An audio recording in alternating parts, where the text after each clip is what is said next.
Willow Haven Farm again. I'm going to show you the contents of my box and explain anything as we go along. So this is cinnamon basil or purple basil. It's beautiful. I hope that you enjoy it as something unique that you may not have ever tried before. And as I say in my post that's connected to the email, this can be used any way other basil is. You can even make pesto, although it's going to look a lot different in color. And just enjoy the smell of it and look up recipes for purple basil. You may find some ways of using it uniquely that you haven't used Italian green basil before. And keep it decoratively on your counter or your table in a jar of water to keep it fresh, and you'll have something to talk about with people who come to visit. The kale in my box this week is sometimes called dinosaur kale or lacinato kale because it is it's bumpy and kind of like a scaly reptile skin. So enjoy that. You can use that the same way as the oak leek and the purple kale that we've had in recent weeks. I also have a beautiful head, very well, nicely shaped head of lettuce. Let's see, I think it was on as a butterhead lettuce. I'm looking at my list and I can't read it, but mine has dirt on the outside. That's just natural, especially because it's so rainy. When it rains in the field, the dirt splashes up onto the plants, and you'll notice even in between the leaves on the end outside, there's going to be lettuce captured there. So make sure you clean it well. There was something else I was going to say about that. Just look at my post about how to store lettuce because you'll want to rinse it and store it well. And that's that. Collard greens. In my post, if you're a reader rather than a watcher, you'll already know this. But these are great substitution for lettuce wraps. You'll want to cut out the stem because they're thicker, not as pliable, and then it's very easy to use it as a roll-up. And unlike lettuce wraps that sometimes fall apart because they're so tender, these will almost act like kind of like a spring roll with your other fillings. Scallions, we've talked about many times, we still have them. Rhubarb, a bunch of rhubarb is nice and pink and red, so will have a very nice color when you cook it up for jam or for sauce, or you can even make savory dishes with rhubarb. Chop it up into small bite-sized pieces and stir fry it for something unique, or in a rice pilaf. That's really nice for something different to do with it. I have sour cherries next, so I hope you've been enjoying these. They have more of that tartness, although they're not super sour or super sweet. They have that kind of that tartness to the finish of the flavor that makes them sour cherries rather than the sweet cherries that are just sweet all the way through. I have a big head of Chinese cabbage with the cherry stuck inside. And this is just a versatile vegetable that you can throw into any dish. Just chop it up and hide it in put it in a pasta. Just mix it in with any stir fries. If you just wanna, you can use it in everything all week long. Here's the Chinese cabbage again, and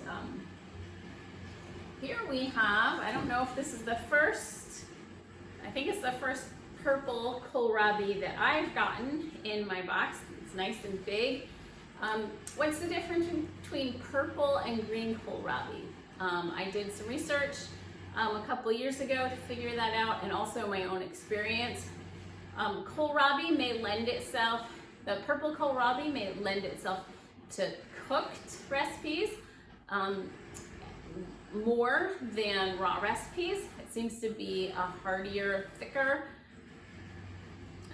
bulb, and the skin, especially at the size, is something that you'll want to just peel off with a sharp knife. Peelers, like vegetable peelers, unless you have something that's really has a good grip and really sturdy, doesn't really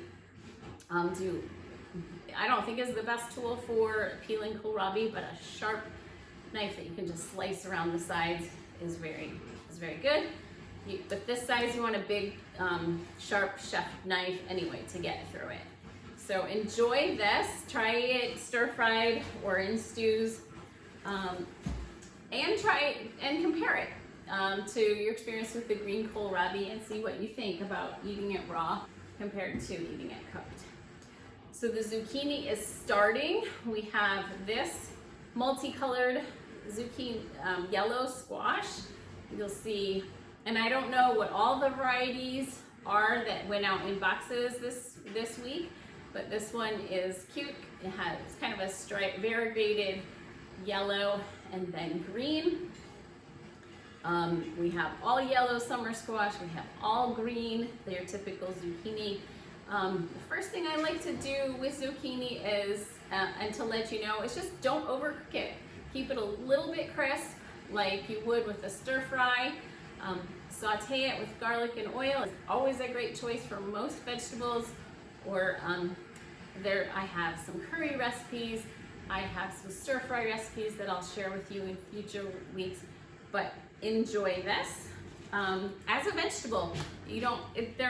They're great. You don't have to hide it in zucchini bread, but if that's your favorite way, go ahead and do that now and celebrate the first of the zucchini. Next and last in my box is a very big head of summer green cabbage. I talked about sauerkraut last time, and some of you appreciated the tricks and tips about using the cabbage leaves as a covering for your ferments in your jars to reduce oxidation. So I'm glad that was helpful for you. I'm not sure what I'm going to do with this, although I have a recipe for an Indian stir-fried cabbage that uses some spices, and so I'll probably do that dish this week for a cooked cabbage. But we also have a church potluck on Sunday, so we'll probably be bringing some kind of a coleslaw because that's easy to do, and I have 2 big cabbages to use up. Maybe I'll even mix the Napa cabbage and the traditional cabbage together. I also wanted to highlight a couple of other things. The Willow Haven Farm made preserves are very popular, and if you haven't tried them, I really encourage you to do that. This is our rhubarb preserve. It's possible that this one might be a strawberry rhubarb. I can't tell exactly. This one is a sweet cherry preserve, and just to let you know that these are lower in sugar, and we use a different kind of pectin. We use Pomona pectin, which uses a different chemical reaction. It doesn't rely on sugar as much to solidify it into a jam-like substance. So we can reduce the sugar, but that means the fruit content goes up. So there's a lot of fruit in here and not so much fruit juice and sugar. So you get the goodness of a lot of fruit in these Willow Haven made jams. They're sweet enough to really enjoy, but they're not overly sweet like a lot of other preserves and jams and jellies. And lastly, I wanted to show you Dandy Blend If you are not a coffee drinker, or you've been off coffee but miss coffee, or you want something a little bit different than your tea, I encourage you to try Dandy Blend. I drank this when I was off coffee for a number of years. It doesn't substitute as coffee, but it is kind of a thicker, heartier drink than tea. It's instant, so it's quick to make, and it has beneficial herbal ingredients made from its ground roasted barley, chicory, dandelion root, and most of these are certified organic cultivation. And if you just want to try it, we've got these sample packs that you can try it before you get a whole package. So enjoy your vegetables and your farm food this week. Let me know what you find most helpful about the information that I'm sharing by leaving comments or emailing me or putting something in the group, Telegram farm chat group. We love to see your recipes and what you're doing with your vegetables and how you're discovering new things that we're adding. So have a wonderful week, and thank you so much for supporting our small family farm and the other farmers that we are partnering with and supporting as well. Have a great week. Bye.